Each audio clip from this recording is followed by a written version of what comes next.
क्या आपको याद है आज से कुछ सालों पहले एक एंड्रू टेट नाम का बंदा बहुत ज्यादा फेमस हो रहा था। वही टकलू जो बहुत ही ज्यादा मिसोजिनिस्टिक थिंकिंग रखता था। वो सोचता था कि लड़कियां are objects and he also used to think कि वो लोगों को मिलियनियर और बिलियनियर बना सकता है। At least he said so. लेकिन आज के टाइम पे उसे कोई जानता ही नहीं है, मानो वो वैनिश हो चुका है। उसकी टोटल क्रेज ही खत्म हो चुकी है। आखिर इतना बड़ा डाउनफॉल हमारे टकलू जी का हुआ कैसे? एक टाइम पे he was the most googled man on planet earth और अभी के टाइम पे उसे कोई पूछता ही नहीं है। देखो, हमारे टकलू जी के डाउनफॉल के पीछे बहुत सारे रीजंस थे और इसी के लिए हमें ये समझना पड़ेगा कि ये सब चीजें शुरू कहां से हुई थी। क्रिश्चियन और एंड्रू टेट बहुत ज्यादा छोटे थे। उनके पापा का डिवोर्स हो जाता है, जिस वजह से उनकी मम्मी इन्हें अपने पापा के पास छोड़ के भाग जाती है। और यहीं से एंड्रू टेट का जो माइंडसेट है वुमेन को लेके यहीं से स्टार्ट होता है, जहाँ पे बचपन से जब उसे मम्मी का लाड प्यार नहीं मिलता है तो वो वुमेन को ऐसा ऑब्जेक्ट देखने लगता है एंड अपने अंदर एक मिसोजिनिस्टिक थिंकिंग बिल्ड करने लगता है, क्योंकि उसे कभी माँ का ममता मिला ही नहीं है। और जिस बच्चे को कोई माँ का ममता मिलता नहीं है वो वुमेन से कभी इमोशनली अटैच ही नहीं हो पाता है। और बचपन से ही वो चेस के अंदर काफी अच्छा था, क्योंकि उसके पापा एक बहुत ही अच्छे चेस प्लेयर थे, जिस वजह से वो बस 6 साल की उम्र में अच्छे खासे चेस प्लेयर्स को हरा देता था। और साथ ही में बिना माँ का बेटा बहुत ही छोटे एज से बिगड़ने लग गया था, जिस वजह से उसने 15-16 साल की उम्र में ही पढ़ाई छोड़ के अलग अलग कामों में लग गया। As a result he used to work in fish market. इतनी सक्सेसफुल फैमिली के होने के बावजूद भी वो लिटरली फिश मार्केट में काम करता था। उसके पापा CIA में थे और उसके साथ क्रिश्चियन भी उसे ही फॉलो करता था। दोनों साथ ही में फिश मार्केट के अंदर अपने घिसा पिटा जिंदगी गुजार रहे थे। और वहीं पे एंड्रू टेट को समझ में आ गया कि अगर वो अपनी पूरी लाइफ यहीं पे बिता देगा तो उसका कुछ नहीं होने वाला है। और वहीं से उसने डिसाइड किया कि मैं किक बॉक्सिंग और MMA करूंगा। वो बचपन से किक बॉक्सिंग और MMA अपने ग्रैंडफादर से सीखता आया है। उसके बाद एंड्रू टेट दुनिया भर में घूमकर किक बॉक्सिंग और MMA फाइट्स करने लगा। उसने बहुत सारे टाइटल्स भी जीते और उन्हीं में से 6 वर्ल्ड टाइटल्स थे, ये बात याद रखना। और इस वजह से 2016-17 के टाइम पे एंड्रू टेट इन सब चीजों को इंटरनेट पे फ्लेक्स करता था। और उस टाइम पे एंड्रू टेट थोड़ा बहुत लोगों को इन्फ्लुएंस करना सीख गया था, जहाँ वो लोगों को मिसोजिनिस्टिक चीजें बोलता था और जिसे सुनकर लोग बहुत ज्यादा शॉक हो जाते हैं। लेकिन उस टाइम के हिसाब से he was a small fry. लेकिन वो जितनी भी MMA फाइट्स क्यों ना कर ले, MMA के अंदर उतना ज्यादा पैसे नहीं है। और तभी एंड्रू टेट के दिमाग में एक बहुत ही तगड़ा आइडिया आता है। वो इंटरनेट पर सर्च करता है टॉप 10 गर्ल्स लाइफ एंड जब वो उन लाइव स्ट्रीम्स को देखता है तो उसे पता लगता है कि उसकी गर्लफ्रेंड्स भी इस चीज को कर सकती है। उस टाइम रोमानिया में एंड्रू टेट के 6 गर्लफ्रेंड्स थे, लिटरली 6 गर्लफ्रेंड्स। एंड्रू टेट ने अपने गर्लफ्रेंड्स को बोला कि वो लाइव स्ट्रीम करे। लड़कियां सेमी न्यूड में लाइव स्ट्रीम करके फेमस तो हो रही थी, लेकिन उसका पूरा पैसा एंड्रू टेट ले चला जा रहा था। उस टाइम पे लड़कियां एंड्रू टेट की इतनी ज्यादा ट्रस्ट करती थी कि वो सब इन सब चीजों को करने के लिए मान भी जाते हैं। और उसके बाद एंड्रू टेट ने इसी बिजनेस को मास लेवल पे स्केल किया। धीरे धीरे उसने 60 से 70 लड़कियां इकट्ठा की और उनसे काम कराना स्टार्ट कर दिया। आप उसे उस टाइम का छोटा मोटा ओनली फैन बिजनेस समझ सकते हो, जहाँ पे वो लोगों का लस्ट मोनेटाइज कर रहा था। और इनमें से कुछ ऐसी लड़कियां भी थी जो उस टाइम पे काम नहीं करना चाहती थी, लेकिन एंड्रू टेट उन्हें मारता था, उन्हें फोर्स करता था ताकि वो उस काम को करे। लेकिन एंड्रू टेट तभी इस चीज को डिनाई कर देता है। और उस टाइम पे एंड्रू टेट के पास थोड़ा बहुत पैसा था जिसे वो यूज करके इस केस को वहीं पे दबा देता है। उसके बाद जब एंड्रू टेट पे बहुत सारे केसेस होने लगे तो एंड्रू टेट को पता लग गया कि ये बिजनेस लॉन्ग टाइम तक सस्टेन वो नहीं कर सकता है। उसके बाद एंड्रू टेट अपने इन सब पैसों को लेके अपना कैसीनो बिजनेस चलाना शुरू कर देता है, क्योंकि एंड्रू टेट हमेशा गैम्बलिंग और एडिक्शन वाले गेम्स में काफी ज्यादा इंटरेस्ट रखते थे, क्योंकि उसे भी पता है ऐसी गैम्बलिंग गेम्स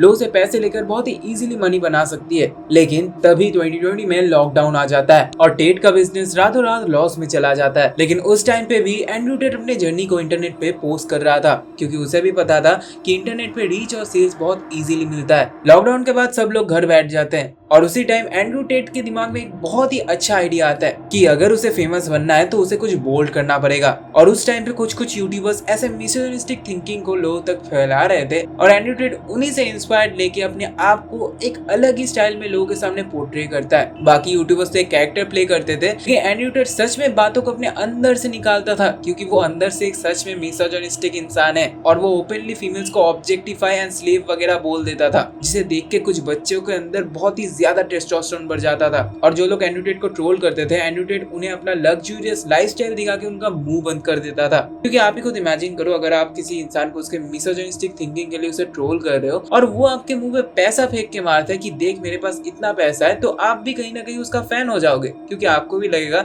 कि मैं अगर इतना अच्छा इंसान हूं तो मेरे पास पैसा क्यों नहीं है, उसके पास पैसा क्यों है, कहीं ना कहीं क्या वो सही काम कर रहा है, और आप भी उसे फॉलो करने लगते। और यही चेन रिएक्शन उस टाइम पे इंटरनेट पे फैल रहा था। मिस्टर टकले का बिजनेस मॉडल बहुत ही ज्यादा सिंपल था। टेट अपने सोशल मीडिया पे बहुत ही ज्यादा कंट्रोवर्शियल बातें करेगा, फिर उसे अपने रिच लाइफस्टाइल के साथ पैक करेगा और उसके बाद लोग क्यूरियस होके उसको इंटरनेट पे सर्च करेंगे और सर्च करते ही उनके सामने एंड्रयू टेट का एक कोर्स आ जाएगा और उस कोर्स का नाम था हसलर यूनिवर्सिटी। इस कोर्स के अंदर आपको सिखाया जाता है कि कैसे आप एंड्रयू टेट की तरह मिलेनियर बिलेनियर बन सकते हो। हालांकि इसके अंदर आपको कुछ खास सिखाया नहीं जाता है और एंड्रयू टेट इसके अंदर आपको समझाता है कि सब कुछ मैट्रिक्स है, जहाँ पे लोग आपको नीचे दबाने की कोशिश कर रहा है। ये सिस्टम, ये कॉलेज, ये स्कूल सब कुछ बेकार है।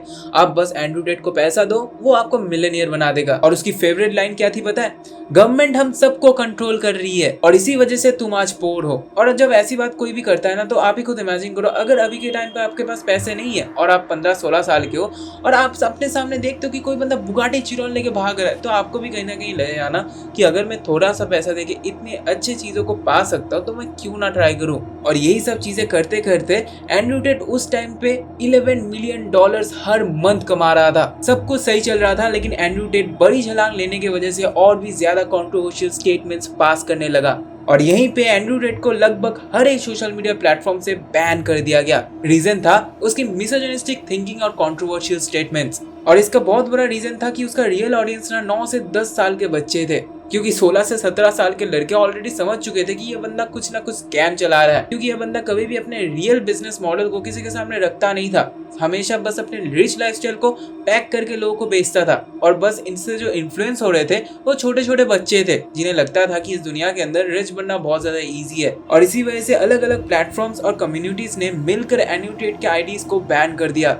और यहीं पे एंड्रयू टेट के पास कोई ऑप्शन ही नहीं था अपने ऑडियंस के साथ कनेक्ट करने का। और इसके लगभग 6 महीने बाद एंड्रयू टेट अरेस्ट हो जाता है। एंड्रयू टेट एक रेप और ह्यूमन ट्रैफिकिंग केस में अरेस्ट हो जाता है और कहीं ना कहीं ये सच भी हो सकता है, क्योंकि एंड्रयू टेट वुमेन को हमेशा ऑब्जेक्टिफाई करता आ रहा है और ये सच उसने खुद अपने मुंह से बोला है कि वो वुमेन्स को यूज करता था ताकि वो पैसे निकाल सके। और इसी वजह से बहुत लोगों को ये एलिगेशंस कहीं ना कहीं ट्रू लगी और यहाँ पे एंड्रयू टेट इसी बात को बोल रहे थे कि मैं इनोसेंट हूँ, ये मैट्रिक्स का चाल है, लोग मुझे दबाने की कोशिश कर रहे हैं। और इस टाइम पे एंड्रयू टेट की इमेज बहुत ज्यादा खराब हो गई थी और फिर एंड्रयू टेट जेल से बाहर आता है। जेल से बाहर आने के बाद एंड्रयू टेट फिर से अपने लाइफ को उसी लेवल पे ले जाने की कोशिश करता है, लेकिन वो जितना ज्यादा कोशिश करता है वो इतना ही ज्यादा नीचे चला जाता है। और इसी टाइम पे वो एक अलग यूट्यूबर के साथ एक लाइव स्ट्रीम के ऊपर आके बोलता है कि उसके दुबई वाले घर के अंदर एक मेड थी जो उसके लिए काम कर रही थी और एक दिन वो मेड अपने एक दूसरे मेड के साथ झगड़ा करना स्टार्ट कर देती है, क्योंकि उस मेड को उस दिन जल्दी घर जाना था क्योंकि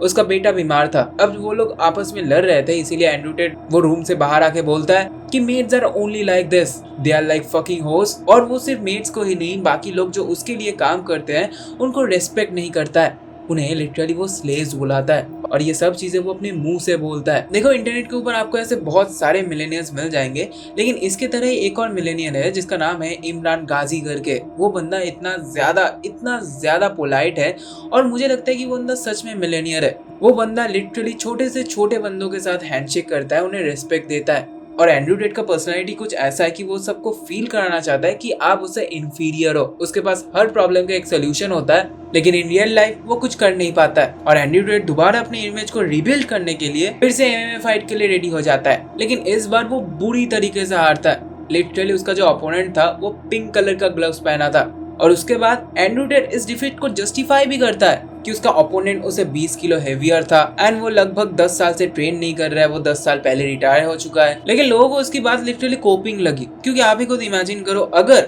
आप 10 साल पहले रिटायर हो चुके तो फिर आप एमएमए फाइट के लिए एग्री क्यों ही करोगे। और ये चीज लोगों को काफी ज्यादा अच्छा लगा, क्योंकि एंड्रयू टेट हमेशा ऐसे लोगों को इंफीरियर फील कराता था जो वुमेन को रेस्पेक्ट करता था, और आज वो लिटरली एक बंदे से हारा है जिसके हाथ पे पिंक कलर का ग्लव्स था। इसके बाद लोगों ने एंड्रयू टेट के पुराने मैचेस को फिर से देखना शुरू कर दिया और जिसके बाद एंड्रयू टेट के जो इंटरनेट के ऊपर क्लिप्स पाए गए थे उसके अंदर एंड्रयू टेट मार खा रहा था। और जो एंड्रयू टेट क्लेम करता है कि सच में वो 6 वर्ल्ड चैंपियनशिप या कुछ भी मेडल्स जीता है जिनका कोई रिकॉर्ड ही नहीं है, ना ही पास्ट में था ना ही फ्यूचर में है। और बाकी दो जो फाइटर्स थे उनका लूजिंग स्ट्रीक चल रहा था। और इसी वजह से एंड्रयू टेट को उस टाइम पे लोगों ने बहुत ज्यादा क्रिटिसाइज किया कि आप एक स्कैम के ऊपर बने हुए हो, जहाँ पे आप हमेशा बोलते थे कि आप इतने बड़े लेवल के फाइटर हो, असल में आप एक छोटी चिंगारी हो। और यहाँ पे लोग इतने ज्यादा हेट एंड्रयू टेट को दे रहे थे कि एंड्रयू टेट फिर भी अपने इमेज को बचाने के लिए अलग अलग अमेरिकन यूट्यूबर्स के लाइव स्ट्रीम्स में आने लगा। और उसी बीच एक और कंट्रोवर्सी हो गई। एंड्रयू टेट एक क्लब के अंदर था और कान्ये वेस्ट का एक गाना चल रहा था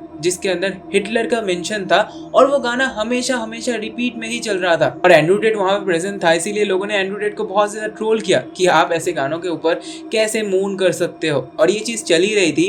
दुनिया के हर स्टेट से एंड्रू टेट के ऊपर केसेस हो रहे थे और मार्च 2026 में एंड्रू टेट के ऊपर जो 5 एलिगेशंस लगे थे रेप और ह्यूमन ट्रैफिकिंग के ऊपर, उनके ऊपर फिर से वो केस री इन्वेस्टिगेट करने का ऑर्डर आ गया। रोमानियन पुलिस एंड इन्वेस्टिगेटर्स का कहना है जब तक हम एंड्रू टेट को जेल के अंदर नहीं डाल देते हम ये इन्वेस्टिगेशन कंप्लीट नहीं करने वाले हैं, क्योंकि एंड्रू टेट के अगर आप पास्ट को देखोगे तो सच में आपको भी लगने लग जाएगा कि ये बंदा सच में ये सब चीजें कर सकता है। क्योंकि आपको भी पता है, मुझे भी पता है, एंड्रू टेट कभी भी अपने रियल बिजनेस को किसी के सामने शोकेस ही नहीं करता है क्लियरली। वो आपको हमेशा ऐसे बातों के अंदर घुमा लेगा कि मैं ऐसे पैसे कमाता हूँ, वैसे कमाता हूँ, लेकिन इन रियलिटी वो बंदा क्या करता है किसी को नहीं पता। और जो बंदा किसी को अपना रियल सोर्स इनकम बताता नहीं है, मोस्ट ऑफ द केसेस में वो इलीगल काम ही करता है। और अभी के टाइम पे लिटरली लोग उसे पूछते भी नहीं है। इंडिया के अंदर तो एंड्रू टट्टी करके उसे बुलाते हैं। जो बंदा एक टाइम पे टॉप जी था, आज के टाइम पे वो टॉप एफ है, टॉप फुद्दू। पर्सनली मुझे लगता है कि एंड्रू टेट इसके बाद पॉलिटिक्स में एंट्री ले लेगा, क्योंकि उसने भी काफी बार बोला है कि वो सच में यूके का प्रेसिडेंट बनना चाहता है, यहाँ का प्रेसिडेंट बनना चाहता है। और वो पर्सनली डोनाल्ड ट्रंप का टोटल लाइफ फॉलो कर रहे हैं, जहाँ पे डोनाल्ड ट्रंप भी उसकी तरह ही